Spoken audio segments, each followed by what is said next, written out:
My name is Father Daniel Mercer, though some nights I feel more like a ghost than a priest. I've been a hospital chaplain for nearly 12 years now, and if I'm honest, I didn't choose the night shift because I like the quiet. I chose it because it hides me. The night forgives the bags under your eyes, the tremor in your hands, the whiskey on your breath from years past. The night is where people go to die, and where priests like me go to keep them company when the lights flicker and the monitors fall silent. I serve at St. Augustine's Medical Center in Albuquerque, New Mexico. The ER sits on the southern edge of the city, close to the desert's emptiness, far enough from downtown that you can hear the coyotes if you step outside past 2 a.m. The air is always dry here, tinged with dust and disinfectant, and when the fluorescent bulbs stutter, the shadows they throw seem longer than they should be, almost like they reach for you. That's the kind of place I've made my sanctuary, because I couldn't find one in the church anymore. The truth is, I wasn't always here. I started as a parish priest straight out of seminary, filled with zeal, eager to heal souls and bring people to God. But when September 11th happened, I volunteered to serve as a chaplain overseas with the soldiers in Iraq.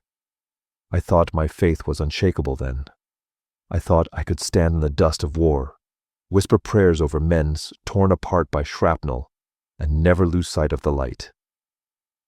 But one night outside Fallujah, a young corporal looked me dead in the eyes as I prayed his last rites and asked me, "Father, are you sure there's a heaven? Because I see something else waiting." He died before I could answer. I've never forgiven myself for that silence. That silence followed me home. For a long time I tried to drown it. Whiskey first. Then sleep, though sleep never came without the shadows. I walked away from parish life, from the pulpit, from my congregation. I told myself I'd burned out, but the truth was uglier. I couldn't look into the eyes of my parishioners and pretend I was certain anymore. I wasn't certain of anything, and yet I couldn't let go of the collar. Some instinct, or maybe some curse, kept me tethered. So I ended up here, in the ER. The hospital doesn't ask for sermons. It doesn't ask for miracles. It only asks that I show up when death does, and say the words the dying, or their families, need to hear. Sometimes it's the Lord's Prayer. Sometimes it's just, "You're not alone." The nights blur together after a while. Car accidents, overdoses, gunshot wounds, strokes, children who never wake up, old men who linger too long. The halls echo with cries that most people never hear, because daylight doesn't allow for that kind of honesty. But the night shift does. And still, there are other cries, ones that don't come from the patients. I've seen shadows bend against the sterile light, caught voices in empty corridors, felt a pressure in the chapel when no one else was there. Some of the staff whisper about the haunted wing, about how sometimes monitors flatline when no one is hooked up, or stretchers roll a few inches without being touched. They laugh it off, but I don't, because I felt it, in Iraq, in this ER. And I've always wondered if I didn't bring something back with me. I try not to think about it too much, but some nights the thought won't let me go. Maybe these shadows follow me. Maybe I attract them. Maybe they come for the same reason the dying call for a priest. Because something in me is already half theirs. It was on one such night when the clocks were dragging toward 3 a.m. that the call came. I was in the tiny chaplain's office. A converted broom closet with a desk, a flickering lamp, and a crucifix that always seemed to tilt no matter how many times I straightened it. I was reading, though I couldn't tell you what. My mind kept circling back to the same thought, as it often did. What if there is no heaven? What if all those men I prayed over saw the truth before I did? The phone rang, sharp and jarring against the quiet. It wasn't unusual to be called, But the charge nurse's voice was different this time. Urgent. Strained. "Father Mercer, we've got a vet down here.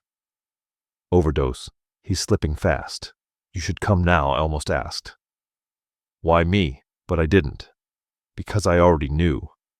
They didn't just want a priest for last rites. They wanted me, specifically. They wanted me because, as one of the nurses once muttered under her breath, "Father Mercer's the one you call when the patient isn't alone." That phrase stuck with me as I pulled on my collar and stepped into the hallway. Not alone. No one in the ER ever dies alone. Not if I can help it. But I knew what she meant. She meant the shadows. She meant the presence that walks with some patients, the one I've felt too many times, the one I tried to deny. As I pushed through the swinging doors and into the fluorescent blaze of the emergency room, I could feel it before I saw him. A weight in the air. The kind that makes your chest tighten, like the room itself is holding its breath. That's when I first met him. The man whose final hours would change me and remind me of something I've spent years trying to forget. They had him in Trauma Bay 2, the one where the overhead light has a tremor, too subtle to notice at first, but once you see it, you feel it like a pulse behind your eyes. I stepped through the curtain into a choreography of low voices and fast hands. The staccato bleeps of a monitor that couldn't decide on a rhythm. The hiss of oxygen through nasal cannula. The rasp of cartwheels as a tech slid an IV pump closer to the bed. The smell hit me first, that sterile chemical mix of chlorhexidine and sweat, with a thin, sour thread of vomit. He lay at an angle, broad-shouldered, even under the thin blanket, a buzz cut grown out with flecks of gray. Someone had scrubbed his forearms clean, but you could still see the story. Old scars laddering up the left arm, a single blistered burn on the right, tattoos faded by time and sun. His dog tags were looped around his wrist instead of his neck, taped down so they wouldn't jangle against the metal rail. His name was printed on a plastic bracelet that had turned his skin a soft red. Morris Nathaniel, age 38, white male, unknown allergies, found unresponsive by a neighbor. There was a sister on the way, they said, but she was an hour out, driving like a prayer through the empty interstate. I stood at the foot of the bed and watched the attending, Dr. Shu, do that calm, efficient thing that good physicians do when time is running out.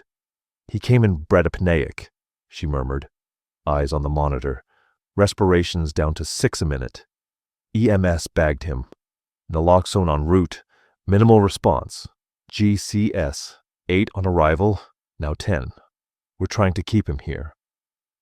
I nodded, though she wasn't asking for a blessing. She was telling me the facts to populate the space where my words might go. A nurse I knew, Lena, the one with the quiet strength of someone who's buried too many nights, was adjusting the IV lines. One bag was lactated ringers, another a sodium bicarbonate drip they'd hung suspecting a mixed overdose.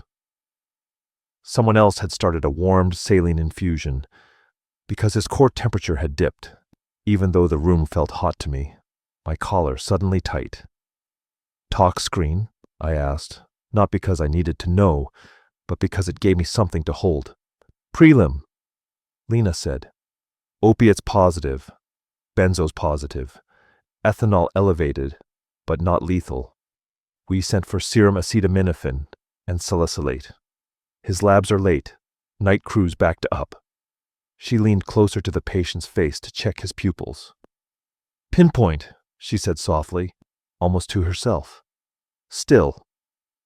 The monitor popped an irregular little cluster of beats, resentful and scattered, then settled into a slow sinus. The waveform had that ugly, jagged look you learn to recognize if you spend enough nights watching hearts argue with their owners. I stepped to the side, by his shoulder, where the light made his cheekbones look hollow. Up close he was both younger and older. The face of a boy who'd smiled easily. The face of a man who'd clenched his jaw for too long. There was a tiny tattoo behind his left ear, the outline of something crescent-shaped. I couldn't place it. He stirred. Not a full waking, more a ripple through the body, a dream breaking the surface. His lips moved. The oxygen cannula twitched with the motion. I bent closer. "Corpseman," he whispered, the word a sandpaper drag, the syllables catching. "Where's your corpseman?" It was a strange ask for an ER, strange enough to make Lena glance up. "You're safe, Nate," she said gently, shifting from clinical to human. "You're at St. Augustine's. We've got you." His eyes didn't open. "They're on the road," he breathed. "They're not alone." Then his hand flexed beneath the blanket with a sudden, animal strength, tendons like wire beneath the skin. I heard myself speak before I'd decided to. "Nathaniel," I said, and for a second the name felt like a word I had no right to say aloud. "I'm Father Mercer. I'm here with you." His fingers found the blanket's edge and curled into it, knuckles whitening.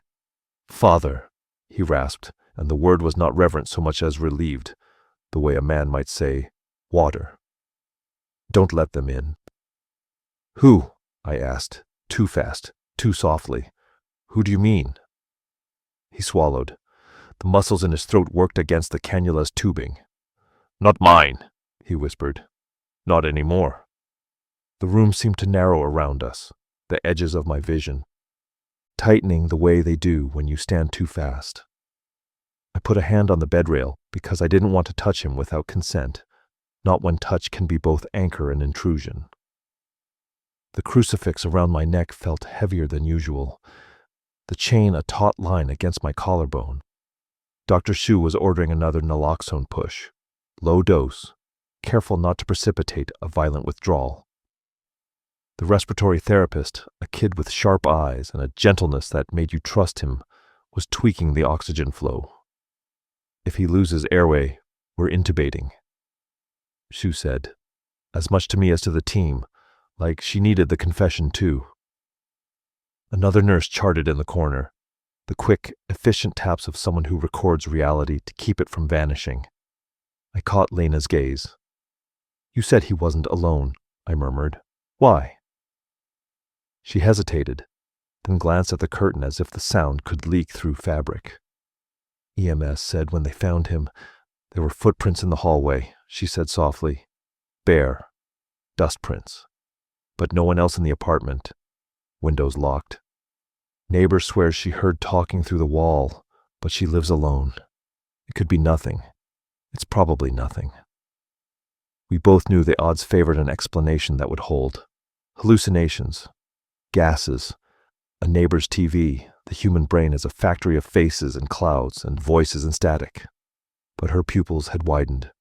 Mine too. "And the footprints?" I asked. "2 sets," she said. "One was his. The other was smaller." Something cold touched the back of my neck. Not a breath, not a draft, just the sense of being observed from a point I couldn't triangulate. I told myself it was lack of sleep, the residue of old nightmares. I told myself many things in that moment because the alternative has a way of putting its hands around your throat. We made small adjustments that felt like rituals. I straightened the blanket. Someone retaped the IV. I realigned the crucifix at the head of the bed that the night shift keeps in the drawer, behind the packet of tissues and the small bottle of anointing oil. It was a cheap cross, wood with a splinter at the base, the kind of thing families sometimes find comfort in because it asks nothing and promises quietly. I set it where I could see it. The monitor's QRS spikes clicked onward, small electric fences in a field that kept wanting to be crossed. "Do you want me to pray?" I asked, because consent matters even in extremis, maybe especially then. "Do you want the prayers of the church?" His mouth opened, closed. For a heartbeat, I thought he was gone inside himself. Then a whisper, fragile as a burned page. "Say the one." "For the dying," he said. "But not yet." "Not yet," I repeated, and the words settled in my chest like an oath. I began with the ones that are middle ground. Neither a beginning nor an ending, neither a surrender nor a battle cry. The Our Father, softly, the way you say it to a child, trapped in a grown man's final night. The Hail Mary, even though some of the staff don't like her eyes watching over the bays. The litany of the saints, shortened by the long practice of nights that move too fast. As I spoke, he calmed. The monitor obeyed. Lungs drew breath in a rhythm that made the respiratory therapist nod. Lena looked at me with a gratefulness that felt like a weight on my tongue, because gratitude is its own burden, when you know you are not the one doing the saving. That's when the light sputtered and dimmed and did not come fully back. It didn't go out. It just retreated. A few degrees of brightness, lost the way heat leaves a body under a blanket in a cold room. The temperature monitor did not change. The thermostat did not change. But the room felt colder. I saw my breath mist. Just once. Just a ghost of cloud. No one else reacted, not in a way you'd notice. But the respiratory therapist rubbed his forearms. Dr. Shu blinked and looked up at the fixture, pressing her lips together like someone who refuses to be superstitious on principle. I kept praying, not louder, not faster, but with the careful enunciation of a man who knows every syllable has been said in rooms like this 1,000 times before and will be said 1,000 times after. The curtain stirred without a hand on it. A simple thing. Air currents. The negative pressure that keeps contagion from leaking into the hall. I have explanations for almost everything, and that is how I sleep. On the nights I sleep at all. But the curtain moved against the draft. A lean inward, a bow into the room, like a listener cupping an ear. Nate's fingers loosened on the blanket and then tightened again, the muscles of his forearm standing out. His lips moved and I leaned in without thinking. They think. I belong, he said, because I called them once. I didn't mean to. I didn't know Lena. Glanced at me and then at the attending, her eyes asking what I couldn't. I answered the only way I could. You're here, I said, with us. Do you hear our voices? Do you hear mine? He nodded, a smaller motion than a breath. Then stay with us, I said. Stay here. The crucifix at the head of the bed ticked as if it had a loose nail. It is foolish to say a cross made of wood made a sound like a clock. Wood doesn't tick. But I heard it.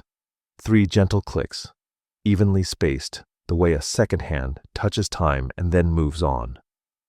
The monitor responded with 3 corresponding beeps, neat and compliant, like a child showing it can walk in step. Then an extra beat slipped in where it shouldn't have been. An ectopic hiccup, a little rebellion. Dr. Shu cursed under her breath, not in anger, not in fear, but in that clipped tone that says the body has announced its intention to negotiate. Prepare for possible airway loss, she said, and the room flowed toward its next configuration. Tubes, laryngoscope, sedation, meds drawn up but not pushed, a vacuum canister, humming to readiness. The door to the bay opened a few inches, and a security guard stuck his head in, apologetic, hat in hand. Father, he said to me, there's a woman asking for you. Says she's the sister. She's shaking. Can I? Bring her, I said, too quickly.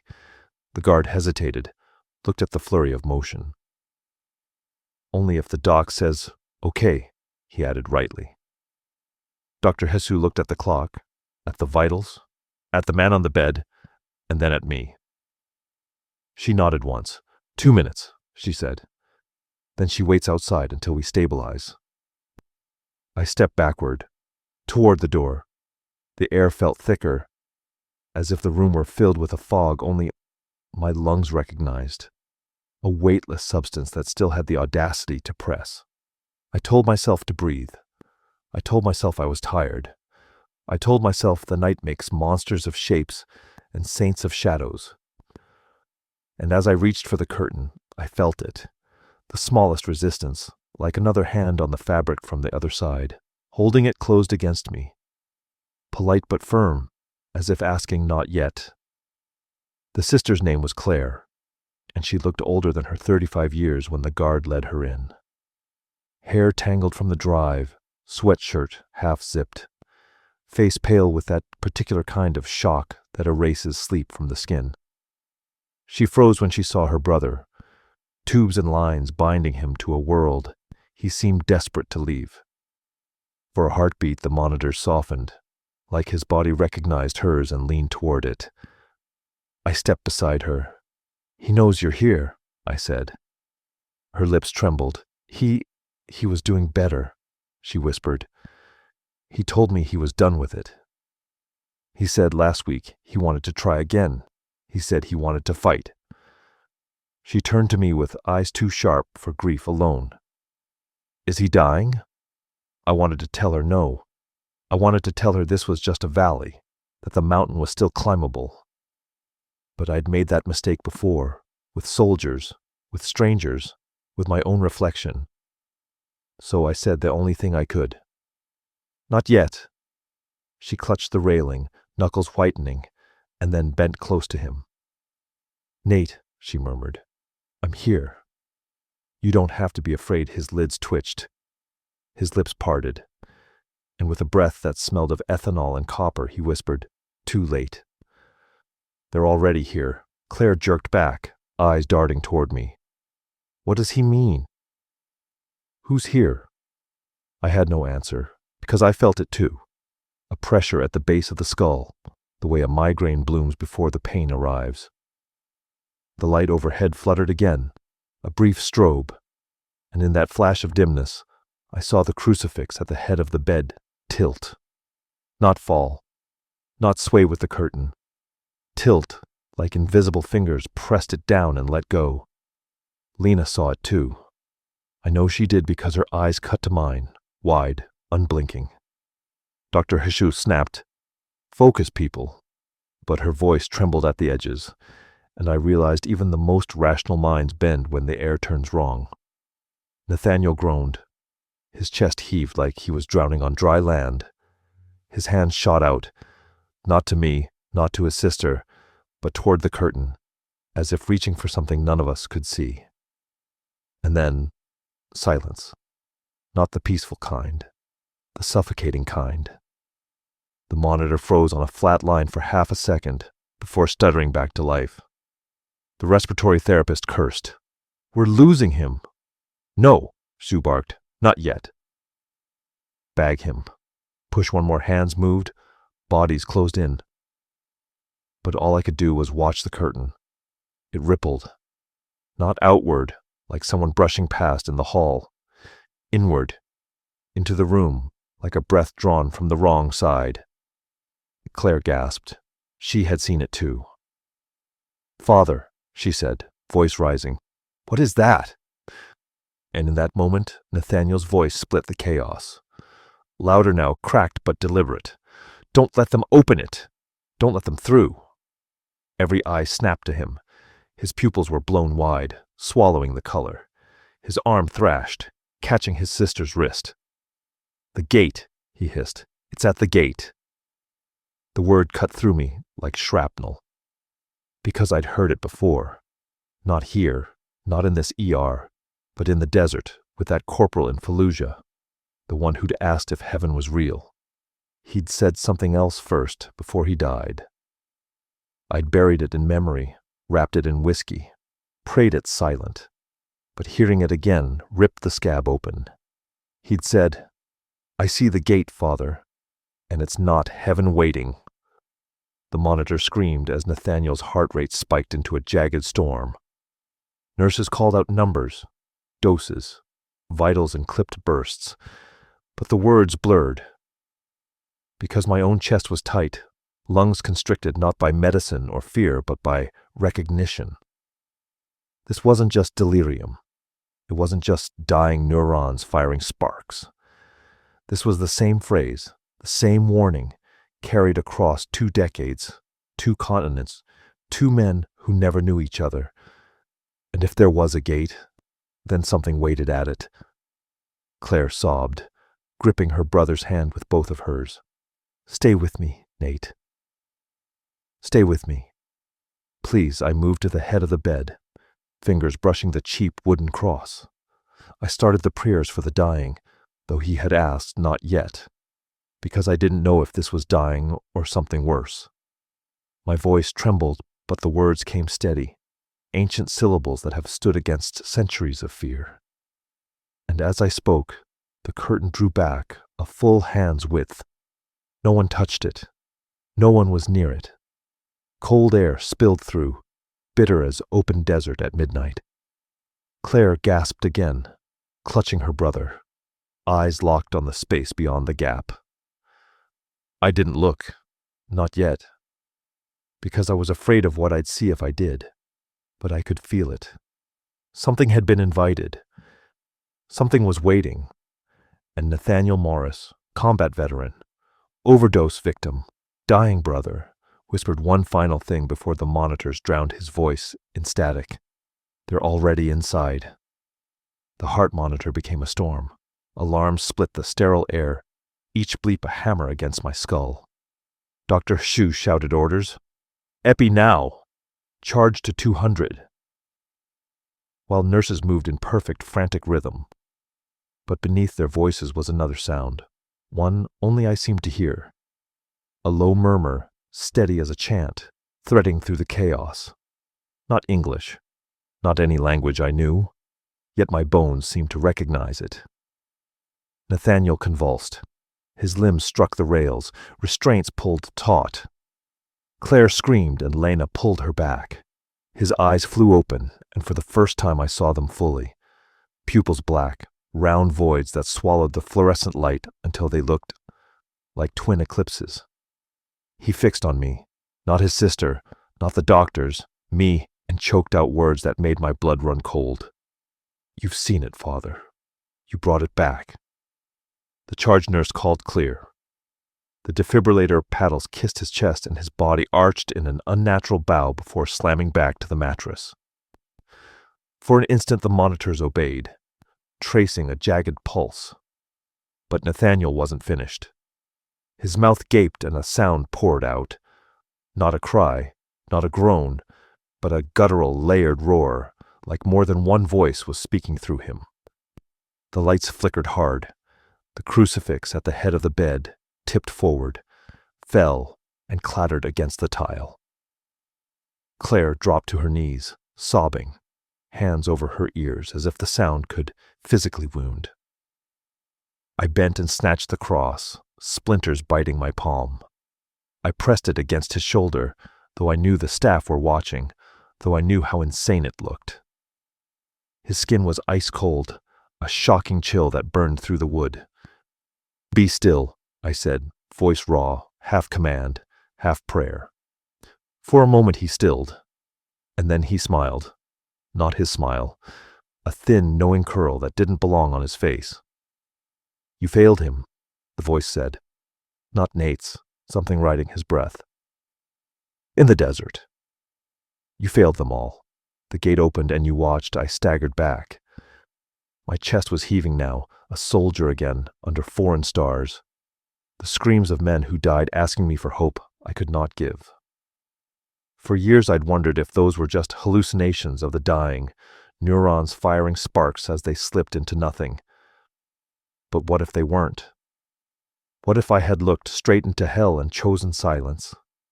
Dr. Haizu cursed, slammed her fist on the bed. "I don't care if it's the devil himself.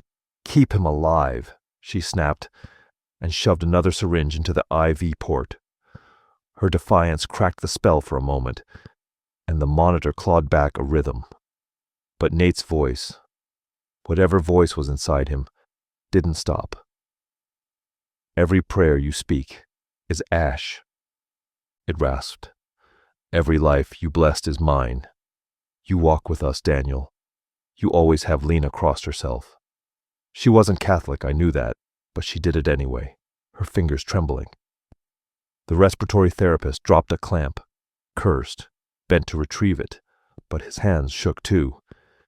Even the security guard at the curtain muttered, "Holy God," under his breath. Claire grabbed my sleeve, her nails digging through fabric. "Father," she begged, "do something." My mind rebelled. I wanted to shout that I was no exorcist, that I was barely a priest, that my own sins outweighed any authority I might claim. But the air pressed down, heavier with every second, the unseen presence swelling until I thought the walls might crack. The chant was louder now, echoing, circling, like a crowd gathering just outside the curtain. And then Nate's body convulsed again, harder. His jaw snapped open, teeth clacking, and from his throat came a cry so sharp it cut through the alarms, silencing the room. His voice shrieked words I'll never forget. "Open it! Let it through." The monitors flatlined. The chant ceased. Silence crushed everything. I clutched the crucifix so hard I thought the wood would snap. "In the name of Christ," I said, my voice barely holding, "you have no claim here." "He is not yours," the silence broke with a sound like fabric tearing. The curtain ripped open, not outward, but inward, the rings snapping along the rod. Cold wind blasted through the bay, scattering papers, rattling trays. Claire screamed his name. And in the heart of that wind, I saw the impossible. Just for a moment. A shape where no shape should be.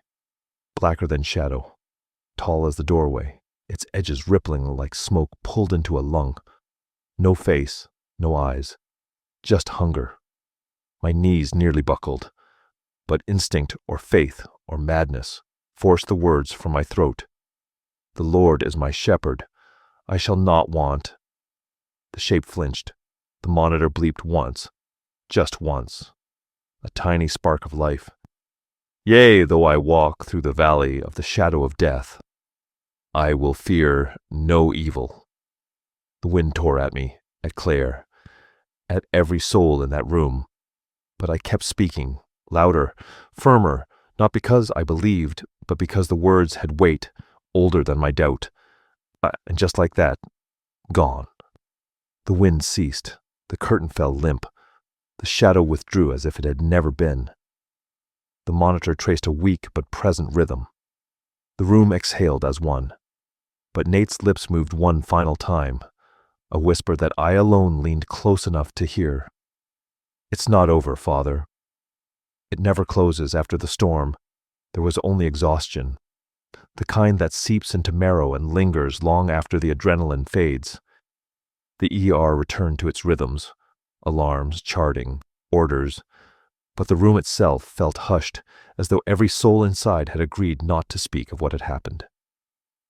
Dr. Hshu adjusted the ventilator, her jaw set, face pale but composed. "He's stable. For now," she said flatly. No one asked her what "for now" meant. She didn't elaborate. Claire collapsed into the chair by the bed, clutching her brother's hand like a lifeline. Her tears were quieter now, silent rivers, cutting through exhaustion. She looked up at me once, eyes hollow, and whispered, "Was that real?" I had no answer. I never do.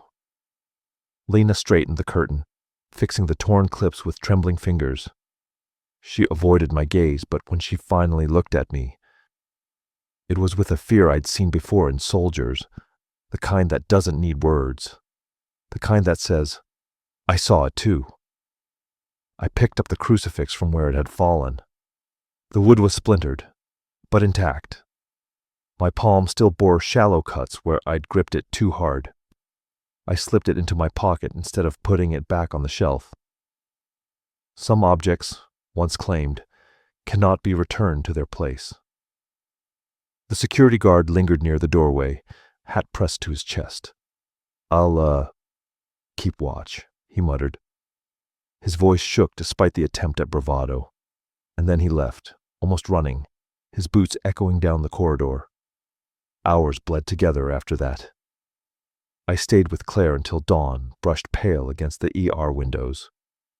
Nate drifted in and out of consciousness, sometimes murmuring nonsense, sometimes calling for men, long dead. Once his lips formed the word "gate" again, though no sound emerged. Each time Claire begged him to fight, begged him to stay. At 6 a.m., the day shift arrived, bringing with it the illusion of safety. Sunlight painted the lobby, and the world pretended the night had been ordinary. But for us, the shadows still lingered. When Claire finally left to get coffee, Lena stood beside me. She spoke in a low, careful voice. "Father, that wasn't just him, was it?" I wanted to tell her it was delirium. I wanted to cite hypoxia, metabolic imbalance, the cruel, theater of the dying brain. I wanted to say anything that would box the night into something explainable, something survivable, but the words stuck in my throat, because I knew the truth, or at least my truth. Yeah, I'd seen it before, in Fallujah, in Kabul, in the hollow faces of soldiers who whispered of gates and shadows with their last breath. So instead, I said the only thing my conscience would allow. "I don't know." She nodded slowly, her lips pressed tight. That answer was worse than anything else, because it left the door open. It admitted that maybe what we'd seen had no name, no cure, no medicine, only presence. By mid-morning, Nate's vitals stabilized enough to transfer him to ICU. Claire followed close behind, refusing to leave his side. I watched them wheel him away, his hand slack in hers, and for an instant, I thought I saw something flicker across his face. Not a smile, not a grimace, but recognition, like he was listening to a voice none of us could hear. The bay was quiet after that. Too quiet. I remained, long after my shift ended, sitting in the same chair Claire had occupied. The crucifix lay heavy in my pocket. I traced its edges until my fingertips were raw, waiting for answers that never came. When I finally left the hospital, the desert morning was mercilessly bright. The world bustled with commuters and school buses, and people who would never know what shadows had passed through St. Augustine's in the night. I stood on the sidewalk, collar tugging against my throat, and wondered if daylight really kept us safe, or if it only blinded us to what lingers. That night I dreamed of the corporal in Fallujah. He stood at the edge of a black horizon, whispering the same words Nate had gasped. The gate. Always the gate. He looked at me not with fear but with certainty. And when I tried to answer, nothing came out but silence. I woke gasping, crucifix clenched in my fist. Some cases stay with you because of what you couldn't do. Some because of what you couldn't save. And some because of what you couldn't explain. The case of Nathaniel Morris was all three. The case will always remind me that some shadows belong to the dying, and some do not.